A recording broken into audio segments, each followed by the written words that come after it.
Assalamualaikum warahmatullahi wabarakatuh. Bismillah, alhamdulillah, assalatu wassalamu ala rasulillah Muhammad ibn Abdillah wa ala alihi wa sahbihi wa man tabi'al huda wa la ma ba'du. Sahabat TMB yang dimuliakan oleh Allah, mudah-mudahan kita sekalian senantiasa diberikan kekuatan iman dan Islam. Amin. Mudah-mudahan Allah memberikan kepada kita kesehatan jasmani dan rohaninya. Mudah-mudahan Allah membukakan pintu rezeki kita yang berlimpah, yang barokah, yang halal untuk bekal kita sekalian ibadah kepadanya. Mudah-mudahan Allah jadikan generasi dari anak cucu kita sekalian solih solihah, kita dan keluarga kita bisa istiqomah ibadah. Dan pada saatnya Allah wafatkan kita dalam keadaan husnul khatimah. Amin, amin ya rabbal alamin. Sahabat CMB yang dimuliakan Allah, mari kita lanjutkan ngaji kita kitab Nashul Iman, dan kali ini kita sampai pada makalah yang kedua di bab sunai, bab sulasi maksudnya. Dan makalah ini disampaikan oleh sahabat Abu Bakar radhiyallahu anhu. Bismillahirrahmanirrahim. Qala al-musannifu rahimahullah wa nafa'ana bihi wa bi'ulumihi wa 'adda 'alaina wa 'ala auladina wa 'ala talamidina wa 'ala jam'iyatina min barakati fi daraini. Amin. Bismillahirrahmanirrahim. Wal maqalatus tsaniyah, maqalah yang kedua. An Abi Bakrin As-Siddiq, dari sahabat Abu Bakar As-Siddiq radhiyallahu anhu. Salasun la tudraku bisalasin. Ada tiga perkara itu tidak bisa dicari dengan tiga perkara yang lainnya. Maksudnya, kata Imam Nawawi, salasu khisalin, maksudnya tiga perkara, tiga keadaan, tiga tingkah. Itulah tutlabu bisalasati asya, tidak bisa dicari dengan tiga perkara yang lainnya.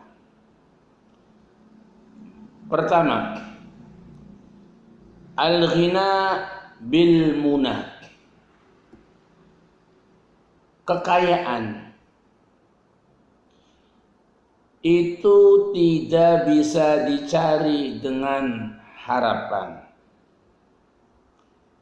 Lafaz al-muna bi dhammil mim jam'u maniyatin ay fala yahsul ghina bil amani bal bil ismati min Allah Ta'ala. Maksudnya, kekayaan itu tidak bisa dicari dengan hanya berharap, tetapi kekayaan itu mutlak adalah pemberian dari Allah Subhanahu wa Ta'ala. Begitu banyak orang yang kerja keras, tapi akhirnya tetap aja pada titik kemiskinan. Orang yang menggunakan waktunya hampir 24 jam dia gunakan untuk berupaya mencari kekayaan. Bahkan tidak jarang orang yang kehilangan keseimbangan diri. Bahkan lebih daripada itu, begitu banyak orang yang lupa diri sehingga lupa bahwa dalam diri seseorang itu ada nilai yang harus dipertahankan, yaitu keimanan. Tidak jarang di antara sebagian orang yang menggadaikan keimanannya untuk sebuah kekayaan. Tapi ternyata kekayaan itu tidak kunjung datang. Kenapa? Karena sesungguhnya kekayaan itu adalah pembagian Allah Subhanahu wa Ta'ala. Abdurrahman bin Auf, orang yang kaya raya dan berharap miskin dengan mensedekahkan seluruh harta bendanya, habis seluruh harta bendanya untuk disedekahkan, tapi ketika kata Allah kamu harus menjadi orang kaya, Abdurrahman bin Auf malah jauh bertambah kekayaannya.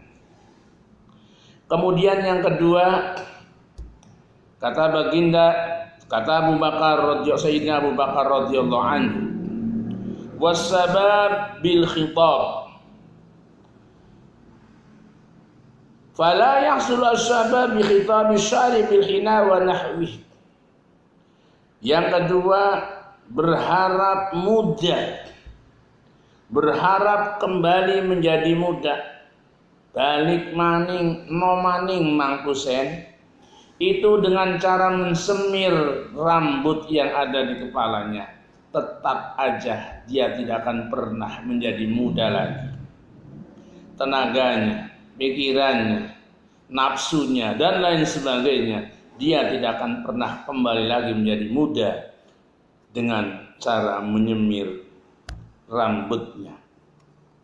Kemudian yang ketiga, wasihah bil adwiyah, dan tidaklah ketentuan seseorang itu bisa sehat hanya dengan berobat saja. Karena obat itu adalah ikhtiar belaka, upaya belaka. Yang menjadikan orang sakit itu Allah, dan yang menyembuhkan seseorang yang dalam keadaan sakit itu juga Allah. Tetapi sayangnya, begitu orang terkena, salah satu keluarganya terkena sakit, dan dia berangkat untuk mengobati si sakit, padahal dirinya sadar bahwa sakit dan sehat itu milik Allah. Orang sakit itu karena Allah memberinya sakit. Begitu pula ketika seseorang dalam keadaan sembuh dari penyakitnya, hakikatnya kesembuhan itu juga Allah yang memberikannya.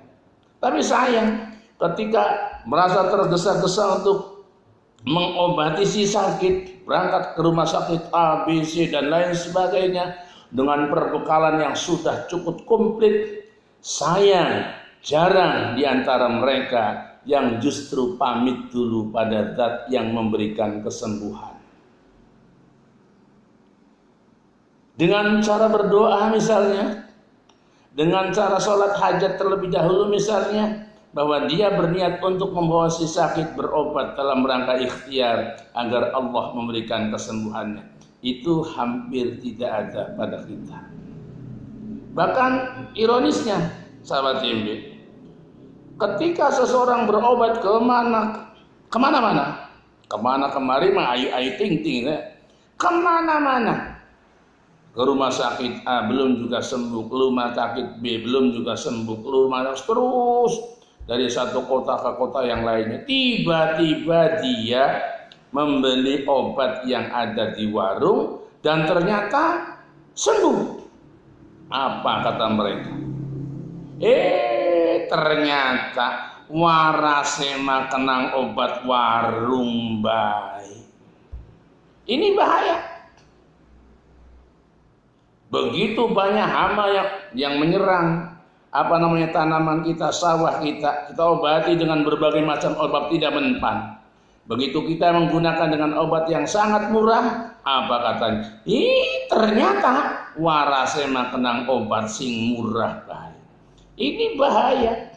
Abu Bakar mengingatkan kita, tidak ada kesembuhan itu dengan obat, dan kesembuhan tidak bisa dicari dengan obat, karena sesungguhnya kesembuhan itu milik Allah Subhanahu wa taala. Karena itu berobatlah kita, tapi dengan catatan tetap kita yakin bahwa yang memberikan kesembuhan itu Allah. Ada sebuah syair mengatakan, wa may yaqul bi tab'i aw bi'illah fa dzaka kufrun 'inda ahli millah, wa may yaqul bi quwwatil muda'ati fa dzaka bid'iyun fala taltafit. Barang siapa yang mengatakan wa may yaqul bi tab'i, obat anu itu bisa menyembuhkan, au bi'illah, atau dengan pengobatan itu, gara-gara berobat situ waras, Jadi saya terkena penyakit ternyata sembuh karena diobati si A, diobati si B, diobati si C. Nah, dia lupa bahwa yang memberikan sakit Allah, yang mengangkat penyakit juga Allah.